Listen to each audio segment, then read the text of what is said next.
السلام علیکم ورحمۃ اللہ وبرکاتہ۔ جی دوستو، کیا حال ہے؟ امید کرتا ہوں آپ سب خیریت سے ہوں گے۔ کچھ چیزیں جو ہیں وہ سننے میں بھی آئیں، کچھ چیزیں دیکھنے میں بھی آئیں کہ حضرت مولانا خادم حسین رضوی صاحب رحمۃ اللہ علیہ کہ ان کا جو انتقال ہوا، اور ان کے انتقال کے بعد لوگوں نے بہت زیادہ عجیب و غریب چیزیں ان کے بارے میں بولیں، تو اس سے بہت زیادہ افسوس بھی ہوا، دکھ بھی ہوا۔ حالانکہ وہ مکتبہ فکر جو ان کا جو ہے بریلوی مکتبہ فکر سے تھے، لیکن انہوں نے مسالک سے بالائے طاق ہو کر ناموس تحفظ رسالت کے لیے کام کیا ہے،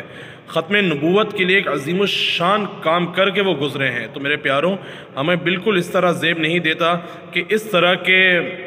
مرد مجاہد کو، اس طرح کے مجاہدوں کو ختم نبوت کی تحفظ کے لیے جنہوں نے اپنی جانیں قربان کر دی تحفظ، کیونکہ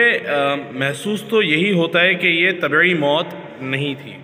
کچھ نہ کچھ معاملات ہیں آگے پیچھے، لیکن پھر بھی میری گزارش ہے ان تمام لوگوں سے کہ جو اس طرح کی باتیں کر رہے ہیں، غلط سلط باتیں کر رہے ہیں اور اس کی پوسٹنگ کر رہے ہیں، خدا را اس طرح کی باتیں نہ کریں۔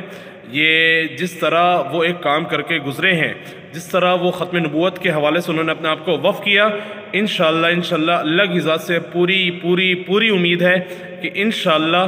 روز قیامت حضور صلی اللہ تعالی علیہ وسلم کی بھرپور شفاعت ان کو حاصل ہوگی انشاءاللہ تعالی، کیونکہ تحفظ ختم نبوت، تحفظ ناموس رسالت کے لیے انہوں نے وہ قربانی دی ہے، انہوں نے وہ کام کیا ہے پاکستان میں جو شاید کوئی نہ کر سکا۔